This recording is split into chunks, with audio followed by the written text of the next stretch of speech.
Саламатсыздар ма, құрметті көрермендер? Мен осы видеомда Хан Сұлтан спектакліндегі Бөрте ханның, Шыңғыс ханның жұбайы Бөртенің бас киімдерін жасап көрсетемін. Мына шапкамызге мынасын бөлек қылдық, астын бөлек мынандай. Енді арқасына безразмерный болу үшін резинка қоямыз. Өздеріңіз көріп тұрғандай, мен детальдарын бәрін нақты көрсетіп тұрған жоқпын, өйткені алдындағы Бөртенің шапкасымен ұқсайды. Соған ұқсатып, мына белі жіңішкелеу, бірақ бұл жерде астыңғы бөрігін ешқандай кәдімгі бөрік сияқты крайт етіледі. Бұнда көп детальдары ұсақ көп екен. Мынандай манжеті бар, жоғары жағында, астыңғы жағында жолағы бар. Олардың бәрін өздеріңіз көріп тұрғандай, мына бәрін барқытпен қаптап жасаймыз. Мына крайт етіп, мына бас жағын бәрін мен екі қабаттап сырып тіктім. Қаттырақ болсын деп, клейсіз бұл қатты болып тұра береді. Одан кейін міне параллельно бізде қыздарда неше түрлі шалмалар, тақиялар, бөріктер, жаңағы малақайлар, соларды тігіп отырмыз. Жаңағы спектакльде бізде өте көп бас киімдер. Жігіттер мына жақта найзаларын, қылыштарын, жаңағы қалқандарын бәрін дайындап жасап жатыр. Мына жақта дабылдар жасап жатыр.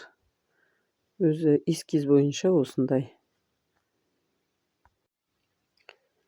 Осы біздің бутафорный цехта әртүрлі реквизиттар жасалынады. Тігеді де, клейлейді де, бояйды да. В общем, барлық нәрселер осы кішкентай ғана цехымыз жасап шығарады. Түлкі жасап жатыр. Түлкіңді көрсетіп жүр.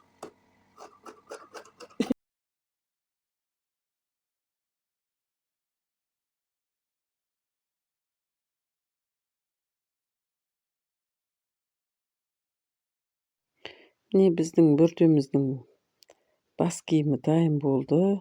Өздеріңіз көріп тұрғандай, міне жаңағы темірден, жаңағы қазір көп қой осындай әшекейлер.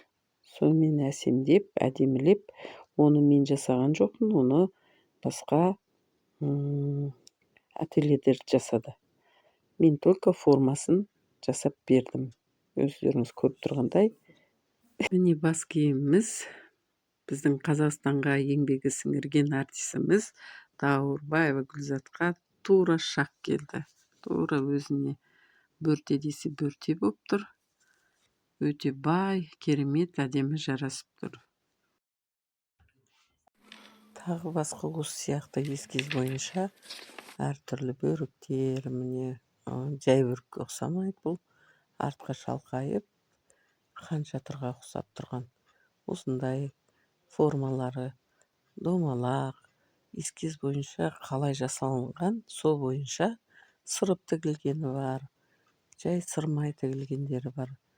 Әртүрлі осы моңғолдың бас киімдері, жаңағы шетіндегі жолақтары барқыттан, теріден жасалған әртүрлі бас киімдер. Енді оның бәрін формаларын келтіріп, әдемілеп жасап отырдық. Ал енді міне менің видеом аяқталып қалды. Өздеріңіз көріп тұрғандай, ұнап жатса лайктарыңызды басып, өздеріңіздің пікірлеріңізді қалдырып отырыңыздар. Көріскенше күн жақсы болсын, аман есен болайық.